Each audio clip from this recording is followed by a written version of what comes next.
Eu pensei muito antes de contar essa história aqui no YouTube. Não queria magoar ninguém da minha família, nem expor dores que carrego no peito. Mas, depois de tudo o que aconteceu, percebi que talvez alguém precise ouvir. Meu nome é Ernesto Alves, tenho 72 anos e sou mecânico. E foi no último Natal que aprendi da forma mais dura o que significa ser humilhado. Foi quando Rodrigo, o meu único filho, levantou-se com um pacote brilhante, embrulhado em papel dourado e laço vermelho, e falou em voz alta: "Este é para o meu sogro." A sala inteira aplaudiu. E para mim, sobrou uma caixa pequena, mal embrulhada, com algo que eu nunca esperaria dele. Naquele instante, entre risos, brindes e aplausos, percebi que não estava apenas sendo esquecido. Eu estava sendo ridicularizado. E a partir dali, tudo mudaria na minha vida. E na deles também. Vou explicar melhor o que aconteceu. No Natal do ano passado, entre as luzes piscando e a mesa farta de comidas que eu mesmo nunca tinha visto juntas, meu filho mostrou de uma vez por todas quem realmente ocupava o lugar de pai na vida dele. Naquela noite, diante de toda a família reunida, ergueu o presente com orgulho e entregou ao sogro algo que parecia saído de um sonho. Cheguei cedo, como sempre fazia em todas as festas de família. Gostava de estar presente antes dos outros, para ajudar a arrumar cadeiras, ajeitar a mesa ou apenas sentir o ambiente antes que ficasse cheio de barulho. A casa estava iluminada com dezenas de luzes coloridas piscando na varanda. Um Papai Noel de plástico sorria no canto do jardim, cercado por renas de arame iluminadas de vermelho. O cheiro do peru assando no forno se misturava ao da farofa dourando na frigideira e ao vinho já aberto sobre a mesa. As crianças corriam pelo corredor gritando, batendo portas e rindo alto. Músicas natalinas ecoavam de uma caixa de som na sala. Cumprimentei cada um com um sorriso tímido. Alguns responderam rápido, outros mal notaram minha presença. Meu filho veio até mim, deu um abraço apressado e disse, quase sem me olhar: "Oi, pai. Depois a gente conversa." E seguiu, ocupado demais para me notar de verdade. Fiquei ali, no canto da sala, observando. Enquanto todos se serviam de salgadinhos e brindavam, ele caminhou até a árvore de Natal com o pacote dourado nas mãos. "Pessoal, hoje vai ser especial", disse em voz alta. "Sogrão, esse presente é para você. Eu considero você como um pai." O sogro se levantou, surpreso, ajeitando os óculos. Rasgou o papel brilhante com as mãos trêmulas e revelou um envelope prateado.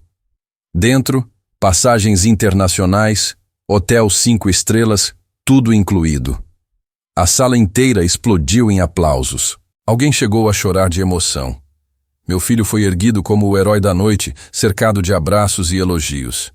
Celulares registravam cada segundo, como se fosse um espetáculo digno de eternidade. E eu? Fiquei sentado na poltrona de canto, tentando me misturar com a sombra da árvore iluminada. Quando a euforia passou, ele voltou até mim com uma caixinha simples, mal fechada, embrulhada em papel amassado. "Para você também tem algo, pai." Abri devagar. Dentro, um par de meias comuns, baratas, ainda com a etiqueta de promoção colada.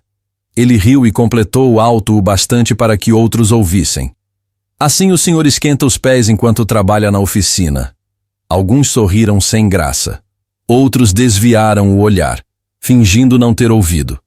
Eu segurei as lágrimas e forcei um sorriso que não saiu direito, mas dentro de mim, a ferida já estava aberta. Trabalhei como mecânico a vida inteira. Parafuso por parafuso, consertei carros, motos e caminhões. Essas mãos calejadas já seguraram chaves de boca, martelos, cabos de vela, peças cobertas de graxa e motores mais pesados do que meu corpo aguentava. Criei meu filho sozinho, depois que a mãe dele nos deixou ainda pequeno. Foram anos trabalhando duro, roupas sujas de graxa, febres curadas com chás caseiros porque não havia dinheiro para médico, calos que nunca desapareceram das mãos. Tudo para que ele tivesse o que eu não tive. Estudo, teto, dignidade. Nunca pedi reconhecimento. Só queria respeito. Mas naquela noite, diante da ceia mais esperada do ano, percebi que até isso me tinha sido roubado. Enquanto o sogro erguia passagens para brindar com vinho importado, eu estava sentado com um par de meias baratas no colo. Ninguém me desejou Feliz Natal. Ninguém me abraçou. Eu era apenas o velho esquecido no canto da festa. Fiquei até a troca de presentes terminar. Ri de algumas piadas. Respondi com monossílabos a quem puxava a conversa, mas por dentro eu já não estava mais ali. Depois, levantei devagar e disse que não estava me sentindo bem. Era verdade. Não existe dor maior do que ser tratado como ninguém dentro da própria família. Peguei meu casaco, cumprimentei rapidamente quem estava por perto e saí. Atravessei a rua devagar, ouvindo ainda os risos e a música vinda da casa iluminada. Cada passo parecia pesar toneladas. E não era a primeira vez. Já tinha sentido o desprezo em silêncios, olhares e comparações. Mas naquela noite, o que antes era velado virou humilhação pública. Cheguei em casa, deixei a caixinha com as meias em cima da mesa e me sentei no escuro da sala. Não chorei. Não consegui.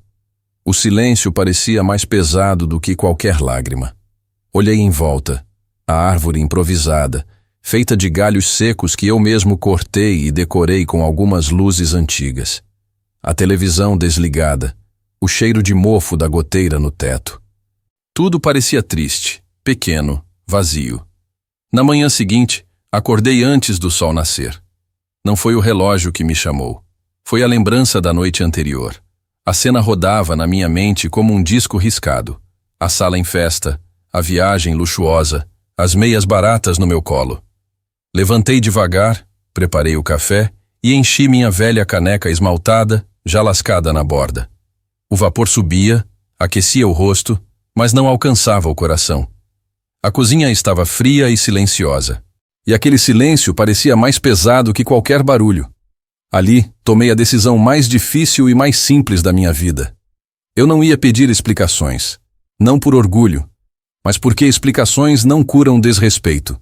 Explicações aliviam quem fala, mas quase nunca resgatam quem escuta. Passei o pano no balcão, alinhei as chaves de boca, lubrifiquei as dobradiças do portão que rangiam fazia semanas. Fiz tudo no mesmo ritmo de sempre, mas com outra cabeça. Minhas mãos estavam calmas, minha mente não. No meio da manhã, o celular vibrou. Uma mensagem curta do meu filho. Pai, foi tudo corrido ontem. Quando eu tiver tempo, passo por aí. Olhei para a tela por alguns segundos. Depois bloqueei o celular e voltei ao carburador aberto sobre a bancada. Desmontei, limpei, remontei. O cheiro de gasolina velha sempre me trouxe foco. Dessa vez trouxe também memória. Lembrei do nosso primeiro Natal sozinhos, quando ele tinha 6 anos. Eu não tinha dinheiro para presentes caros. Comprei um carrinho usado no bazar da igreja, pintei de vermelho com spray barato e colei um número torto no capô. Passei a noite lixando e tentando dar brilho. Na manhã seguinte, ele acordou, viu o carrinho aos pés da cama e gritou meu nome como se eu fosse o próprio Papai Noel. Correu até mim, pulou no meu colo e naquele abraço eu prometi a mim mesmo que meu filho nunca conheceria o gosto do abandono. Promessa cumprida, mas agora, tantos anos depois, o abandono tinha voltado, de outro jeito. Era o abandono de quem está perto, mas escolhe não ver. Os dias que seguiram o Natal foram iguais por fora, mas nunca por dentro. Na oficina, os motores chegavam com os mesmos problemas de sempre. Velas gastas, carburadores engasgados, pneus carecas. Os vizinhos passavam e acenavam como de costume. O sol nascia e se punha, indiferente ao que eu sentia. Mas dentro de mim, nada era igual. Cada vez que eu me abaixava para pegar uma chave inglesa, lembrava do olhar de deboche quando recebia aquelas meias baratas. Cada vez que eu levantava o portão da oficina, o barulho do ferro contra o cimento me trazia de volta ao riso alto quando ele entregou a viagem ao sogro. Era como se o mundo inteiro tivesse virado eco daquela noite. Passei a semana trabalhando como sempre. Varri a calçada da oficina, tomei café preto na caneca lascada, consertei motores e troquei óleo de carros velhos. Mas dentro de mim, Algo havia se quebrado para sempre. A frase dele ecoava sem parar na minha mente. Sogrão, esse presente é para você. Eu considero você como um pai. E eu? O que eu era? Um detalhe, um peso, uma sobra de Natal. Na semana seguinte, o celular tocou. Era ele.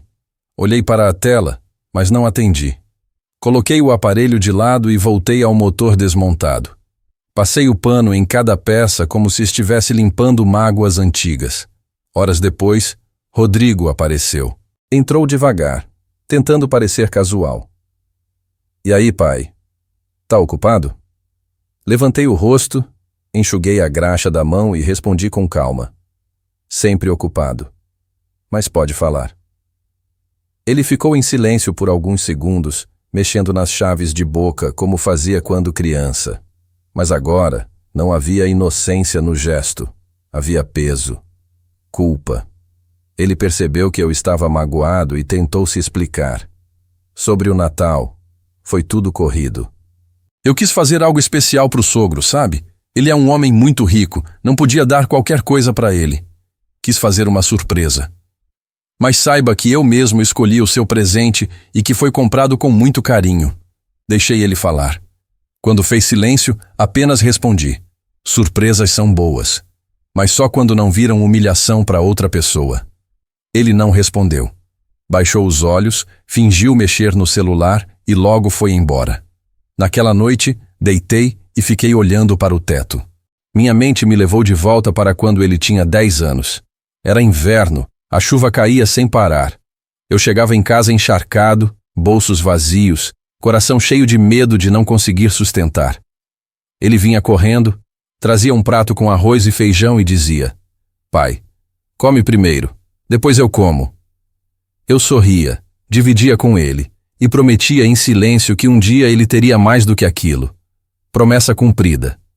Mas agora parecia que ele tinha esquecido quem fez o sacrifício para que a vida dele fosse diferente.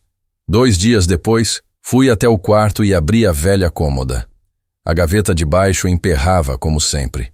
Dentro, uma pasta amarela com elástico frouxo guardava pedaços da minha vida.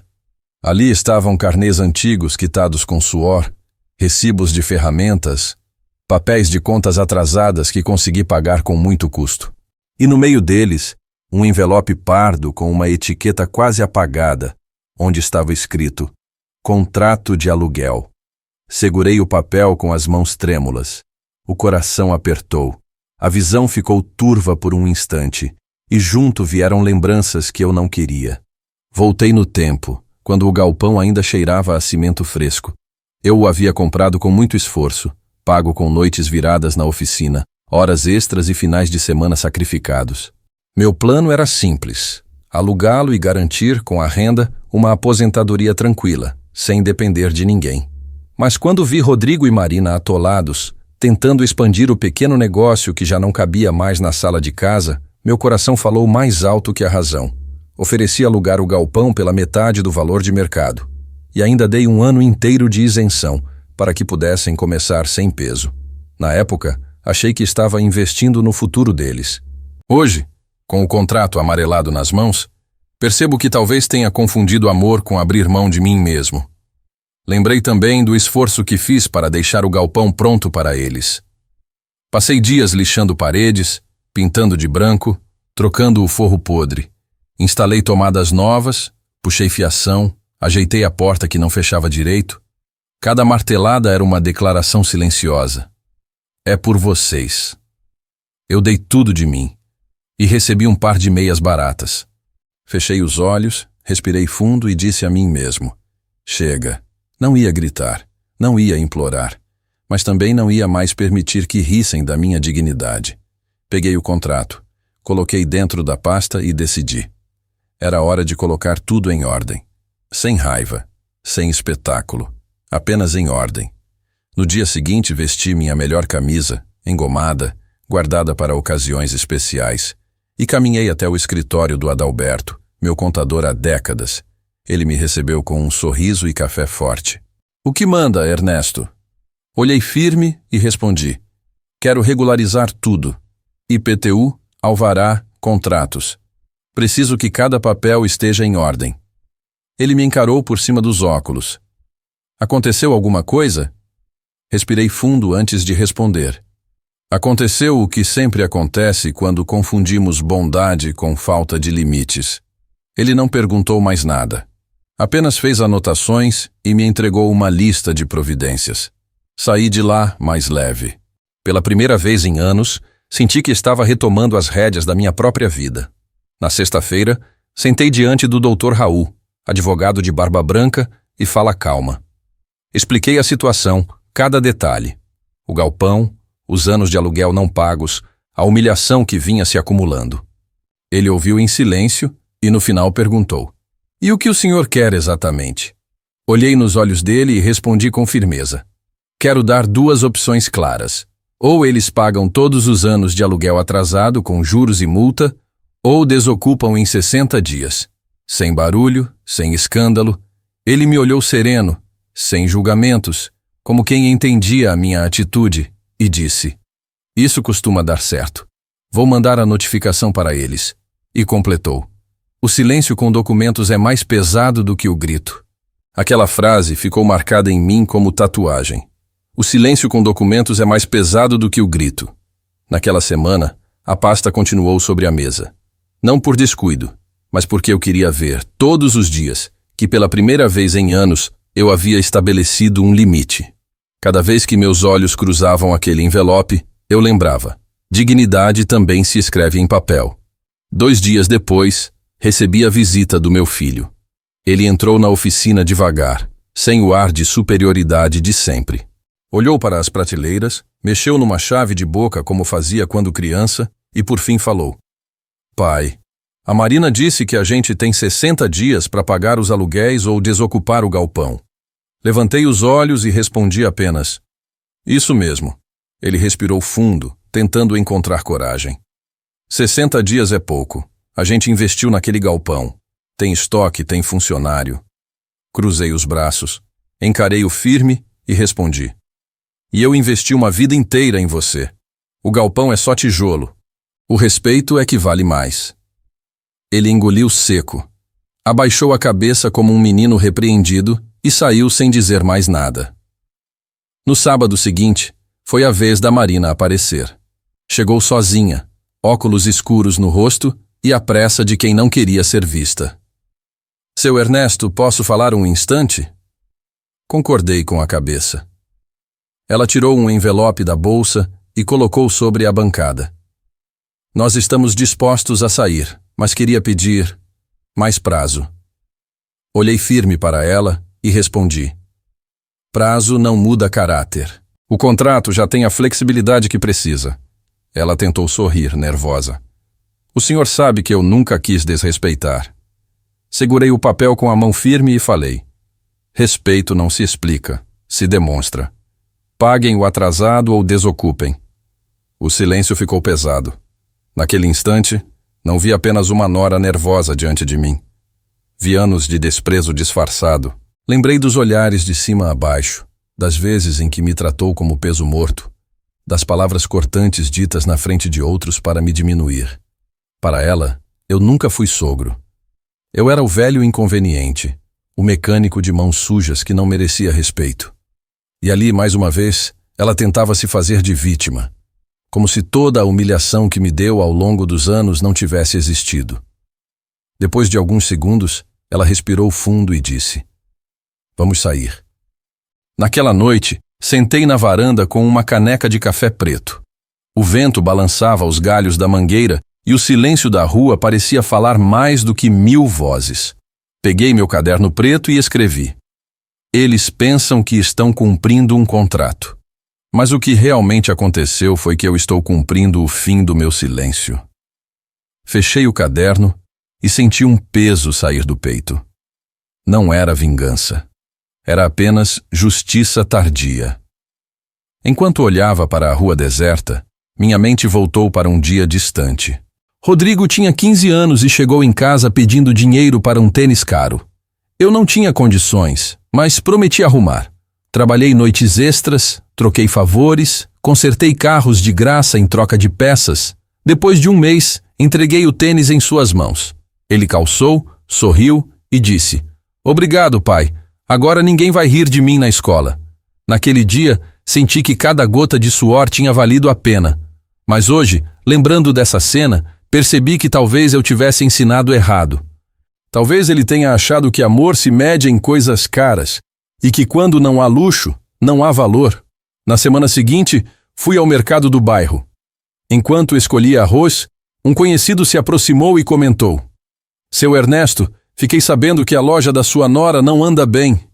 Dizem que perderam um contrato grande." Apenas escutei e continuei escolhendo os grãos. Não era assunto meu. Meu único assunto agora era minha dignidade recuperada. No caminho de volta, encontrei Dona Teresa, vizinha antiga. Ela me parou no portão e disse: "Ernesto, não sei o que houve, mas quero dizer uma coisa. O senhor sempre foi pai de verdade. Não deixe ninguém dizer o contrário." Aquelas palavras simples bateram fundo, porque no fim das contas, era isso que eu precisava ouvir, que alguém ainda enxergava o valor do que eu fui. De volta à oficina, fiquei olhando para as ferramentas alinhadas. Pensei em como o silêncio tem peso. Por anos meu silêncio foi confundido com fraqueza. Silêncio quando não reclamava de nada. Silêncio quando aceitava migalhas. Silêncio quando engolia humilhações. Mas agora, meu silêncio era diferente. Não era de quem se cala por medo. Era de quem escolhe calar para ensinar. Porque às vezes é o silêncio que grita mais alto. Numa tarde, a campainha tocou. Era minha neta mais velha, com a mochila escolar nas costas. "Vovô, posso ficar aqui um pouquinho?" Dei água, pão de queijo e sentei com ela na sala. Ela me olhou com aqueles olhos inocentes e perguntou baixinho: "Mamãe disse que o senhor está bravo, é verdade?" Sorri de leve e respondi: "Não estou bravo, minha querida, só estou quieto." Ela me abraçou com força, como se quisesse proteger meu coração. E eu não chorei. Porque sabia que as crianças não tinham culpa de nada. Mas também sabia que eu não podia ser usado como escudo emocional por ninguém. Na semana seguinte, Rodrigo voltou. Dessa vez, sem sorriso forçado, sem desculpas ensaiadas. Entrou cabisbaixo, com a voz quase sumindo. "Pai, a gente precisa conversar." Fechei a caixa de ferramentas, limpei as mãos no pano e disse: "Então fala." Ele respirou fundo. "Eu sei que o Natal foi um erro. Eu não percebi o que aquilo significava. Não quis." Levantei a mão e interrompi. "Não precisa explicar. Eu entendi tudo naquele dia." Ele baixou a cabeça e perguntou, quase sussurrando: "O senhor vai mesmo tirar a gente do galpão?" Olhei firme e respondi: "O galpão nunca foi de vocês. Eu só aluguei." O silêncio que se seguiu foi mais pesado que qualquer briga. Naquela noite, deitado na cama, fiquei pensando em tudo. Percebi que estava vivendo algo que poucos entendem. A dor de ser desvalorizado por quem você mais amou. E a força de se reerguer sem precisar humilhar de volta. Peguei meu caderno preto e escrevi: "Quem me deu pouco, me ensinou a dar demais. Quem me deu desprezo, me ensinou a valorizar o silêncio. Agora, é no silêncio que eu ensino o valor que eles esqueceram." Fechei o caderno e apaguei a luz. O sono demorou, mas quando veio, trouxe paz. Passaram-se alguns dias, era uma tarde de domingo. O céu pesado de nuvens escuras anunciava chuva. Eu estava na oficina, ajeitando a corrente de uma bicicleta que um garoto trouxe, quando ouvi passos apressados no portão. Meu filho e a Marina entraram juntos. Não havia sorriso, nem justificativas ensaiadas. Apenas preocupação estampada no rosto. "Pai", ele começou, a voz trêmula, "a gente não vai conseguir manter a empresa. Os clientes sumiram, a parceria que tínhamos caiu. Estamos sem saída." Continuei mexendo na bicicleta sem levantar os olhos. Eu avisei que confiança se perde rápido. Ele deu um passo à frente. "O senhor poderia abrir mão do contrato? Só até a gente se reorganizar." Deixei a chave na bancada, limpei as mãos no pano e o encarei firme. "Rodrigo, quando você me deu aquelas meias baratas no Natal, não estava só me dando um presente. Estava me mostrando qual era o meu lugar na sua vida." Fiz uma pausa e continuei. "Eu aceitei aquele lugar por tempo demais. Mas agora escolhi outro. Marina se adiantou com a voz quase suplicante. Seu Ernesto, o senhor sabe que nunca quisemos magoar, mas a loja é o nosso sustento. Olhei nos olhos dela sem elevar a voz. Sustento se constrói com trabalho e respeito. E respeito foi o que faltou. Peguei a pasta marrom, retirei o envelope e entreguei em mãos. Vocês têm menos de 30 dias para desocupar. Sem briga, sem barulho. Só cumpram o que está escrito. O silêncio se instalou. Meu filho olhou para o papel como se fosse uma sentença. Marina segurou seu braço e o puxou para fora. Saíram sem olhar para trás. Fechei o portão e voltei para a oficina. Sentei na cadeira de madeira e fiquei olhando para as ferramentas alinhadas. Não senti alívio imediato.